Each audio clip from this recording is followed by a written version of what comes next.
What it do, everybody? So today back with your girl Faith, and today's video I'm going to be making a story time for you guys. This is about the time that I had a very racist white substitute teacher. Okay, this was my sophomore year of high school, and yes, but before I get into that, I just want to say, thank you to my new subscribers coming in. I'm Faith. You're joining the MUA family. It's a lot of love around here. You feel me? It's a lot of love. So it's a lot of stuff going on, lots of things happening. I'm just now getting back on my YouTube grind, as you can see, if you're new. So yeah, but without further ado, let's just get into the video. Let's just get right into the story. So I have my laptop here because I actually wrote a paper about this. Like, it was in one of these little papers that I had to write for English class, and it was like about something I needed to change in school. So I ended up telling the story, but I just wanted to refer to this just in case that I don't get anything wrong or anything misleading, and y'all get all the tea, okay? Period. Let's get into it. I just want to put as a side note, I'm that friend, okay, that will, step in when my friend can't, because some of my friends, we're still cool, but like I don't really have friends.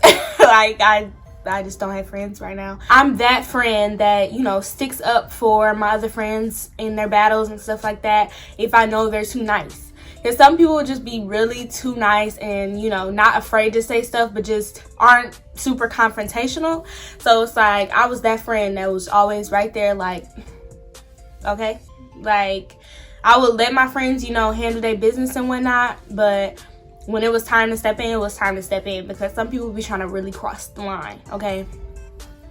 So in this particular situation, that is exactly what happened. So me and my friend, we was walking into our geometry class, and it was a really good day. We was in a good mood, ready to turn up, because we used to turn that classroom upside down. I'm not even gonna lie to you, we really did used to turn that classroom upside down. So, and it's not even like we wasn't really bad, but the class was, so you know how that goes. But yeah, so we walking in, cooling, and I'm gonna call her, I got a water bottle right here, so I'm gonna call her Niagara. So me and Niagara, we walking in, boom. Her table's not there, like, because our tables were set up into fours, obviously, because math is a lot of group work, at least in my district. So yeah, our tables were set up into four, so it was just her, and she went and she sat there until we got our worksheet, but we'll get into that. So mind you, the other three people that were sitting at her table, they were Caucasian. We're gonna put that in there just because it definitely matters at this point. But yeah, so she sat down, we was cool, and I went to my table, and one of my people wasn't there either, so it was fine. But I obviously had two other people at my table to work with, so it didn't matter if one person was missing. Side note, she did not have anybody at her table, and so yes, just remember that, keep that in mind. Our substitute teacher walks in, and he's obviously Caucasian, and I couldn't put my finger on where I knew him from, but I remember something happened between me and him in middle school, but I just couldn't remember what it was. So, I didn't want to, prejudge him or nothing like that. So I'm hey, hi, everybody's respectful for the one time. And, we cooling, like, we really cooling. So then he starts reading the little notes that, your teacher leaves for the substitute. And he's like, okay, well, you guys cannot do any single work. This needs to be all group work, all hands on deck.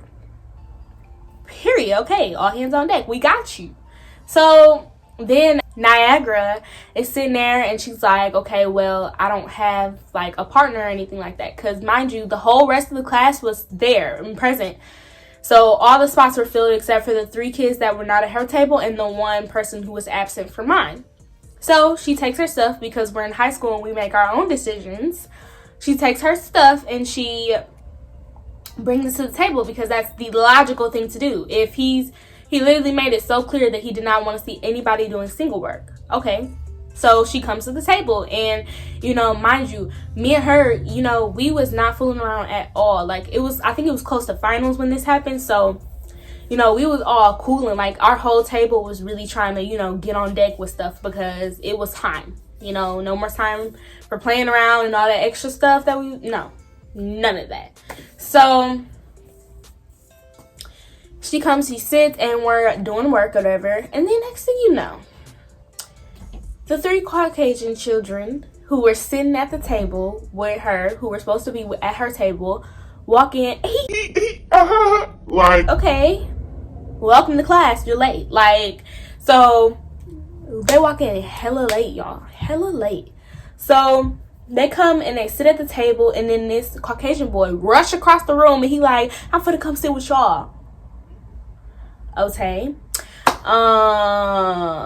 that's not your seat, sir. But you know, that's none of my business. That's none of our business. If you want to make that decision and, you know, get yelled at, get caught, whatever, that's not our business. And that's not my place to be like, oh, you don't sit there. Like, I don't care enough to be saying that, you know? Who am I? So then he gets over to the table and they're all sitting together. That's cute. Mind you, side note, the substitute did not say nothing to them when they walked in that room, okay? Next thing you know, he walks over to the table and he like, you can't sit here. Literally straight like that, y'all. Like with an attitude and everything. He was so blunt about it. He meant it. Get your up, okay? Period. Like he meant what he said. And he said what he meant. So he said it so aggressive to her. And I'm like, hold on, skirt. First of all, you need to talk to your friends over there who were late to class. And then he's like, and then it's like he's ignoring me, because like you could tell like by the look on Niagara's face, she was just kind of like, whoa, like I wasn't expecting him to, you know, talk to me in that way, because it's like, no, wasn't nobody doing nothing to him, you feel me? Like nobody said nothing to you, so what are you coming over here for with an attitude for? Like, don't do that. So then you could tell he was just kind of trying to brush me off, didn't like, what's the word I'm looking for? Didn't say nothing to me, okay? He just kind of ignored what I said, and he just looking at her. He's like, get up. Run that back, Turbo, because no, that's not how you talk to nobody. So I'm like, that is not how you talk to her. And I'm like, where do you want her to sit? On his lap? Like, that table has 4 people, and one of them isn't even supposed to be over there. So that's where you need to be at, Mr. Patrol Officer. That's where you need to be. Make it make sense. Like, I don't get it. I don't get it, sir. About to make my wig fall off. Like, whoa. Anyways, yeah, I'm sitting there and I'm like, you didn't tell those white kids over there that, you know, they needed to get up, or no, I said that white kid over there, you know, because it was the one that wasn't where they were supposed to be, where he was supposed to be. So I'm like, you didn't tell him to get up. And he's like, it's not even about that. It's not. Yes, it is, sir. Because you came over here all aggressive. But I'm telling you that she cannot go back to her seat if he doesn't get up.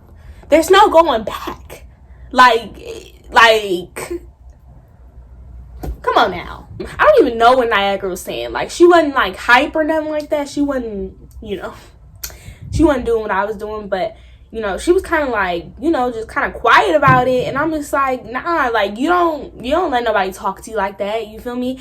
And it's like, all these adults just be wanting so much respect because, you know, they're higher than you or whatever in age.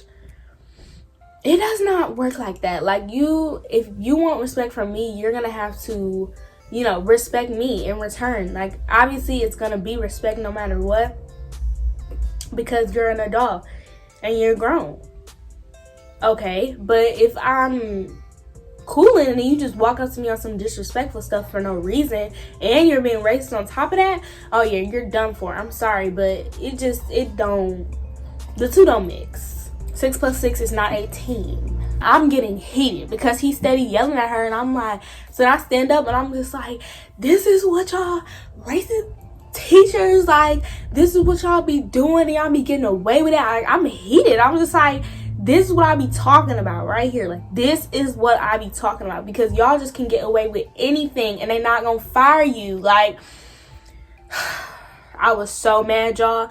And then, like, even one of my other friends had walked in. We're gonna call her Peacock.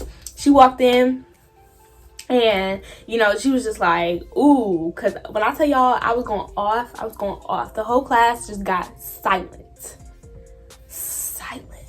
everything was just quiet, and I'm over here going off, and he just looking at me, and he just was like, what really ticked me off is that fact that he was looking at her like he was disgusted.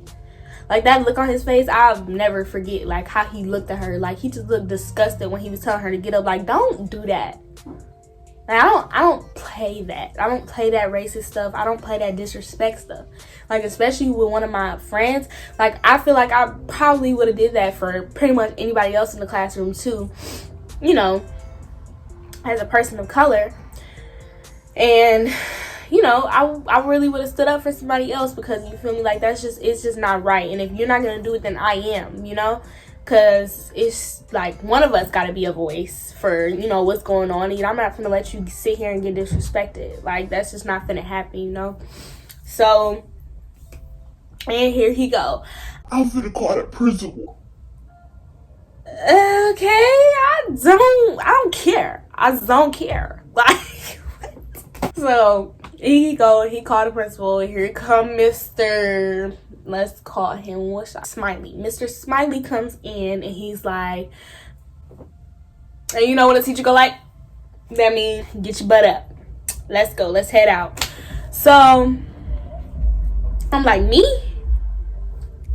And he's like, no, Niagara. Niagara? What did Niagara do? I'm like, what did she do? Like, she didn't do anything. If anybody should be taken out of this class, it's me. And if I have to go with her, you know, that's what needs to happen, because I'm not standing here with him. Like, he's racist. I'm not staying in here. So then he was like, and you know, you're coming too. Say no more. You don't gotta tell me twice. Little does he know, I was packed up after. Like, I was pre-packed. I already knew what was gonna happen. I knew what was up. After the first moment he started walking over there, I knew what was up. I was already packed up. It was time to go. Plus, I was gonna go with her anyway, you know, as like for support and stuff like that, because once again, I don't got time. So we head down there, and you know, I'm in Mr. Smiley's office, and he's just, you know, asking me what happened, and he's like, you know, you need to react better and stuff like that. And I'm like, that's the problem. Instead of telling me it's okay, or, you know, I'm sorry that, you know, he did those things and said those things and was so aggressive with you, it's, you need to react different next time. And I'm sure a lot of people of color have heard that one before, because we're angry about things that we should not be experiencing. But that's a whole nother subject. I'm not even gonna get up into that. I'm not even gonna get into the nitty gritty, okay? I ain't gonna do it. I told him, I'm like, if you don't fire him, or if you don't say anything to him, then you're a part of the problem. Like, I've been saying that. I've been knew that. And Mama Hell gonna have to call you and let you hear it, because I don't got time. Like, I don't know why people be thinking I got all the time in the world. I don't. I promise you I don't. Comforting her and stuff like that. I'm like, you don't never let nobody talk to you like that, no matter how old they are. Like, people just think they can get away with anything. It don't work like that. I'm sorry. And it's like, I'm probably one of the most respectful people you will ever meet in your life. Like, I don't even be on no clown stuff in school, you know, disrespecting teachers for fun, doing all this other stuff, running around like I'm just crazy. Because I'm not. I'm respectful. I respect my elders. I do, you know, I'm just a great person. And it's just like, you really pushed me to that. You pushed me to my limit. And, you know, that's why I didn't even get, like, you know, suspended or in trouble or anything like that. I never got in trouble for it. Because of the fact that, you know, I'm never a problem. You really got to do some crazy stuff to get me out of my character. And that was one thing that really did get me out of my character, because I would have never said that to just, you know, anybody. But you do some stuff like that and it's a wrap. I'm sorry. I hope you guys all enjoyed the video. I love you so much, MUA family. Mwah, mwah, mwah. Like, comment, and subscribe, and I'll see you guys next time. Peace.